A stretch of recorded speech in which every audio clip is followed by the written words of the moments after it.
You've been reading this wrong your entire life. You've read Genesis 1:1 as in the beginning God created the heavens and the earth. But the Hebrew is saying something so much deeper than that. The very first word is Bereshit, not in the beginning as a title, but in the beginning of, or when God began to create. In Hebrew, Reshit is usually the beginning of something, and there's no the in the front of it here. So a more accurate translation is actually when God began to create the heavens and the earth. Genesis 1:1 is not a one-line summary, it's a setup.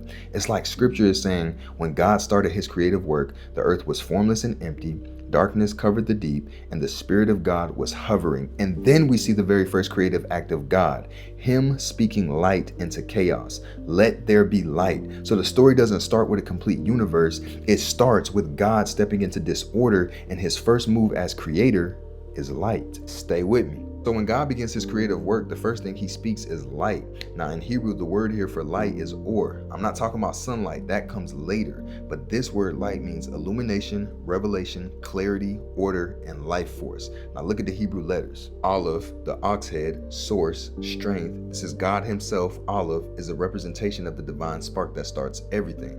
Vav is the nail, the connector. It means to secure, to fasten, to join heaven to earth. So in Genesis, Vav is a representation of God connecting himself to creation. Resh means the head, beginning, purpose, leadership. So it represents intention, identity, and direction. So light literally means God, Aleph, connects, Vav, purpose, Resh, to creation. Light is God inserting himself into chaos. And here's the thing you can't miss. Light is not a thing, it's a person. It's the very nature of God himself. God is light, and in him is no darkness at all. So the very first act of creation is God releasing his own nature into the world. So if this is God's very first act of creation, that means when he made you, he created you to be a carrier of that same light, a reflector of his nature, a releaser of his creativity. This is why Jesus didn't just call himself the light of the world, but he turned around and said, "You are the light of the world." But why? Because everything God is by nature, you're called to express by assignment. God's light brings clarity, your creativity brings clarity.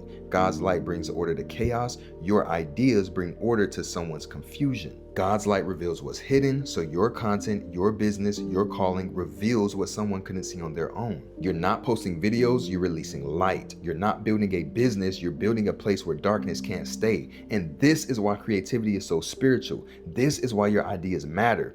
This is why the enemy fights you so hard in your mind, because every time you co-create with God, you're doing the exact same thing he did in Genesis 1. You're speaking light into chaos. It's not what you do, it is who you are.